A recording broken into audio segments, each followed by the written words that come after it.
Hi viewers, welcome back to my channel. അപ്പോൾ ഇന്ന് എന്താണെന്നല്ലേ, ഇതേപോലെ ഒരു ടെഡി ബെയർ അമിഗുരുമിയാണ് നമ്മൾ ഉണ്ടാക്കാൻ പോകുന്നത്. പേര് കേട്ട് ആരും ഞെട്ടണ്ട. അതായത് വളരെ എളുപ്പത്തിൽ നമുക്ക് അക്രിലിക് യാൺ അല്ലെങ്കിൽ സാധാരണ ഒരു യാൺ ഉപയോഗിച്ച് ചെയ്യാവുന്ന ഒരു അനിമൽ ഷേപ്പാണ്. അപ്പോൾ ഞാനിവിടെ ഒരു സോഫ്റ്റ് യാൺ ആണ് ഇവിടെ ഉപയോഗിച്ചിരിക്കുന്നത്. നിങ്ങൾക്ക് അക്രിലിക് യാൺ ഉപയോഗിക്കാം. അപ്പോൾ ഞാൻ എൻ്റെ 3 വിരലിൻ്റെ ചുറ്റുമായിട്ട് ഇതേപോലെ 50 ടൈംസ് ഞാനൊന്ന് റാപ്പ് ചെയ്തെടുത്തിട്ടുണ്ട്. ഇനി നമുക്ക് എൻ്റെ സെൻറ്ററിലെ കറക്റ്റ് സെൻറ്ററിലായിട്ട് ഒന്ന് ടൈ ചെയ്തെടുക്കണം. അപ്പോൾ ഞാനൊരു വേറൊരു യാൺ വെച്ചിട്ടാണ് ടൈ ചെയ്യുന്നത്. കാരണം സോഫ്റ്റ് യാൺ ഉപയോഗിച്ച് കഴിഞ്ഞാൽ പെട്ടെന്ന് പൊട്ടിപ്പോകും. അപ്പോൾ ഇതേപോലെ ഒന്ന് മുറുക്കി കെട്ടണം സെൻറ്ററിൽ കൂടെ. അങ്ങനെ മുറുക്കി കെട്ടിയതിന് ശേഷം നന്നായിട്ട് എക്സ്ട്രാ വരുന്ന അയൻ്റെയൊക്കെ ഒന്ന് കട്ട് ചെയ്ത് കളയാം. അതേപോലെ ഈ സൈഡിൽ കാണുന്ന ലൂപ്സ് ഉണ്ടല്ലോ, ആ ലൂപ്സ് എല്ലാം നമുക്ക് ഇതേപോലെ കട്ട് ചെയ്തെടുക്കണം. അപ്പോൾ കട്ട് ചെയ്ത് കഴിയുമ്പോൾ നമുക്കൊരു ബോൾ ഷേപ്പാണ് കിട്ടുന്നത്. അപ്പോൾ കറക്റ്റ് ഒരു ബോൾ ഷേപ്പൊന്നും ആയിരിക്കില്ല കിട്ടുന്നത്. അപ്പോൾ നമ്മളതൊന്ന് ട്രിം ചെയ്തിട്ട് ഒരു കറക്റ്റ് ബോൾ ഷേപ്പാക്കി എടുക്കുക. ഓക്കെ, അപ്പോൾ നമുക്ക് ആ താഴെ കാണുന്ന ചെടിയുടെ അത്രയും ഒരു വലിപ്പം മതി. അപ്പോൾ നന്നായിട്ട് ട്രിം ചെയ്യാൻ മറക്കണ്ട. ഇതേപോലെ തിക്കായിട്ടിട്ട് നല്ല ഡെൻസ് ആയിട്ടിരിക്കണം നമ്മുടെ ബോൾ. അപ്പോൾ ഇനി നമുക്ക് അതിൻ്റെ നോസ് ഉണ്ടാക്കിയെടുക്കുന്നത് എങ്ങനെയാണെന്ന് നോക്കാം. അപ്പോൾ എൻ്റെ കയ്യിൽ ബ്ലാക്ക് ബീഡ്സ് ഒന്നും ഇല്ലായിരുന്നു. അപ്പോൾ ഞാൻ ഇതേപോലെ ഒരു ബ്ലാക്ക് യാൺ എടുത്തിട്ടുണ്ട്. ഇനി അത് നമുക്കൊന്ന് നോട്ടിട്ടെടുക്കാം. അപ്പോൾ ഇതേപോലെ ആദ്യം ഞാനൊരു കെട്ടിട്ടു, അതിനോട് ചേർന്ന് തന്നെ വേറൊരു കെട്ടിട്ടു, അങ്ങനെ മൂന്നാമതൊരു കെട്ടും കൂടി ഇടണം. അപ്പോൾ ഞാനിവിടെ ഈ ഒരു സൈസിലുള്ള ടെഡി ബെയറിന് ഞാൻ ഇതേപോലെ 3 നോട്ടിട്ടിട്ടുണ്ട്. അപ്പോൾ ഈ 3 കെട്ടിയതിന് ശേഷം ഇതിൻ്റെ എക്സ്ട്രാ യാണൊന്ന് കട്ട് ചെയ്തതിന് ശേഷം നമുക്ക് ഇതേപോലെ ഒന്ന് ഉരുക്കി ഒന്ന് ഫിക്സ് ചെയ്തെടുക്കാം. ഓക്കെ, അപ്പോൾ നമുക്ക് ഇങ്ങനെ അഴിഞ്ഞു പോത്തതുമില്ല, നല്ല ഷേപ്പിൽ കിട്ടും. കണ്ടില്ലേ ഇതേപോലെ. അപ്പോൾ ഇതാണ് നമ്മുടെ നോസ്. ഇനി നമുക്ക് കറക്റ്റായിട്ട് കിട്ടണ്ടേ. അപ്പോൾ ആ നോസ് കിട്ടാൻ വേണ്ടിയിട്ട് നമുക്കൊന്ന് ട്രിം ചെയ്തെടുക്കണം. നോസ് ഉണ്ടാക്കിയതിന് ശേഷം നമുക്ക് ഇതേപോലെ ഒരു ഞാൻ കാണിച്ചിരിക്കുന്ന പോലത്തെ ഒരു ഫാബ്രിക് ഗ്ലൂ അല്ലെങ്കിൽ ഒരു ഹോട്ട് ഗ്ലൂ വെച്ച് നമുക്കത് ഫിക്സ് ചെയ്തെടുക്കാം. അപ്പോൾ അതിന് മുമ്പ് നമുക്ക് നോസ് ഒന്ന് ട്രിം ചെയ്തെടുക്കണം.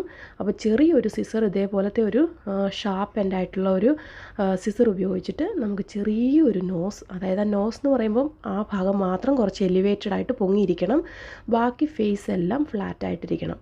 അപ്പോൾ ഇതേപോലെ നമുക്കൊന്ന് ട്രിം ചെയ്തെടുക്കാം. അപ്പോൾ ചെറിയൊരു ബോൾ ഷേപ്പിൽ, ആ ഒരു സർക്കിൾ ഷേപ്പിൽ നമുക്കിങ്ങനെ ട്രിം ചെയ്തെടുക്കാം. അതിനുശേഷം ബാക്കി വരുന്ന ഫേസിൻ്റെ ഒരു പോർഷൻ എല്ലാം നല്ല ഫ്ലാറ്റായിട്ട് ട്രിം ചെയ്തെടുക്കണം. ഓക്കെ, അപ്പോൾ നോസ് മാത്രമേ നമുക്ക് എലിവേറ്റഡ് ആയിട്ടുള്ളൂ. അതിനുശേഷം നമ്മൾ ഉണ്ടാക്കി വെച്ച ആ നോസ് ഇതിൻ്റെ മുകളിലേക്കൊന്ന് ഫിറ്റ് ചെയ്ത് കൊടുക്കണം.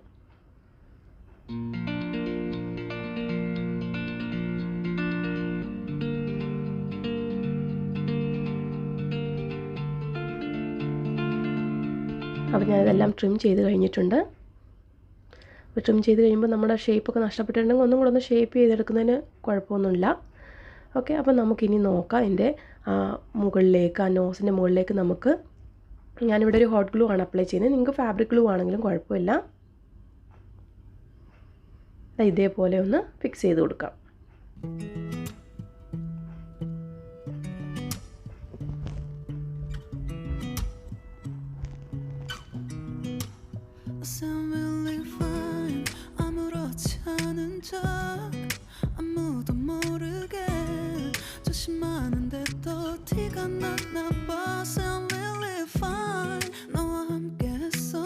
ഓക്കെ, ഇനി ഞാൻ ഇതേപോലത്തെ റെഡിമെയ്ഡ് ഐസാണ് നമ്മുടെ കണ്ണിന് വേണ്ടിയിട്ട് ഒട്ടിക്കാൻ ഉദ്ദേശിച്ചിരിക്കുന്നത്.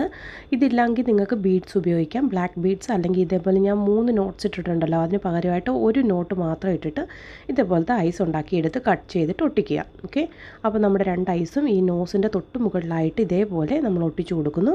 അതിനുശേഷം നമുക്ക് ഇയേഴ്സ് ഉണ്ടാക്കണം. അപ്പോൾ അത് ഞാനിവിടെ ഈ സെയിം കളറിലുള്ള അല്ലെങ്കിൽ ഇതേപോലെ മാച്ചിങ് ആയിട്ടുള്ളൊരു കളറിലുള്ള യാൺ വെച്ച് തന്നെയാണ് ഇയേഴ്സ് ഉണ്ടാക്കുന്നത്. അല്ലെങ്കിൽ നിങ്ങൾക്ക് ഫെൽറ്റ് ക്ലോത്ത് നിങ്ങൾക്ക് ഉണ്ടെങ്കിൽ ആ ഫെൽറ്റ് ക്ലോത്ത് വെച്ചിട്ട് നമുക്ക് ജസ്റ്റ് ഈസി ആയിട്ട് ഇയേഴ്സ് ഒരു ഹാഫ് സർക്കിൾ ഷേപ്പിൽ ഒട്ടിച്ചെടുക്കാവുന്നതാണ്. ഓക്കെ, അപ്പോൾ ഞാനിവിടെ ഇയേഴ്സ് ഉണ്ടാക്കാനായിട്ട് ഇതേപോലെ ഒരു കളറിൽ യാൺ എടുത്തിട്ട് ഒരു 4 ചെയിൻ എടുത്തിട്ടുണ്ട്. അപ്പോൾ ഈ 4 ചെയിൻ എടുത്തിട്ട് സെക്കൻഡ് ചെയിനിലേക്ക് ഒരു സിംഗിൾ ക്രോഷയാണ് ചെയ്യുന്നത്. ഇതേപോലെ ഒരു സിംഗിൾ ക്രോഷെ. ഇനി അടുത്ത ചെയിനിലേക്ക് ഞാൻ 3 ഹാഫ് ഡബിൾ ക്രോഷയാണ് ചെയ്യുന്നത്. ഇത് ഒരു ഹാഫ് ഡബിൾ ക്രോഷയായി. അതേ ചെയിനിൽ തന്നെ വീണ്ടും ഒരെണ്ണം കൂടെ ചെയ്തു. അതുപോലെ മൂന്നാമത്തെ ഹാഫ് ഡബിൾ ക്രോഷ. അപ്പോൾ ഒറ്റ സ്റ്റിച്ചിൽ തന്നെ നമ്മൾ 3 ഹാഫ് ഡബിൾ ക്രോഷ ചെയ്തു. ഇനി ലാസ്റ്റ് സ്റ്റിച്ചിൽ വീണ്ടും ഒരു സിംഗിൾ ക്രോഷ ചെയ്യുന്നത്. അപ്പോൾ ഒരു സിംഗിൾ ക്രോഷ, പിന്നെ 3 ഹാഫ് ഡബിൾ ക്രോഷ, പിന്നെ ഒരു സിംഗിൾ ക്രോഷ. അപ്പോൾ ഇതേപോലെ ഞാൻ യാണൊന്ന് കട്ട് ചെയ്തെടുത്തിട്ട് ഒന്ന് ടൈ ചെയ്യണം. അപ്പോൾ ഈ നീളമുള്ള ആ എൻഡ് ഞാൻ ആ ഫസ്റ്റ് ചെയിനിൽ കൂടി ഒന്നും കൂടെ ഒന്ന് കയറ്റിയതിന് ശേഷം ഒന്ന് ടൈ ചെയ്തെടുക്കാൻ പോവുകയാണ്. അപ്പോൾ നിങ്ങൾക്കൊരു സർക്കുലർ ഷേപ്പിൽ നിങ്ങൾക്ക് ഐസ് കിട്ടും, ഇയേഴ്സ് കിട്ടും. ഇതേപോലെ ഇനി നമുക്കത് കട്ട് ചെയ്തിട്ട് ആ യാണിൻ്റെ അറ്റം ഒന്ന് മുറിച്ച് കളഞ്ഞതിന് ശേഷം ഒന്ന് ഉരുക്കിയെടുക്കാം. അതേപോലെ രണ്ടാമത്തെ ഇയേഴ്സും ഞാനിവിടെ റെഡിയാക്കിയിട്ടുണ്ട്. അപ്പോൾ അതിന് ശേഷം നമ്മുടെ ഈ ലൂസ് എൻഡ്സൊക്കെ ഒന്ന് ഫിക്സ് ചെയ്ത് കൊടുക്കുക ഇതേപോലെ. ഇനി ഒന്നുമില്ല ചെയ്യാനായിട്ട്, നമുക്കതിൻ്റെ മുകളിലേക്ക് ഇതേപോലെ കുറച്ച് ഗ്ലൂ ഗൺ ഒന്ന് അപ്ലൈ ചെയ്യുക, ഹോട്ട് ഗ്ലൂ അപ്ലൈ ചെയ്തിട്ട് ഇതേപോലെ ഇയേഴ്സ് ഒന്ന് ഫിക്സ് ചെയ്ത് കൊടുക്കുക. അപ്പോൾ രണ്ട് സൈഡിലും കറക്റ്റ് ഷേപ്പ് കിട്ടുന്ന രീതിയിൽ. കണ്ടില്ലേ, വളരെ ഈസി ആയിട്ട് ചെയ്ത ഒരു കാര്യമാണ്. നിങ്ങൾക്കെല്ലാം ഇഷ്ടപ്പെട്ട് കാണുമെന്ന് വിചാരിക്കുന്നു.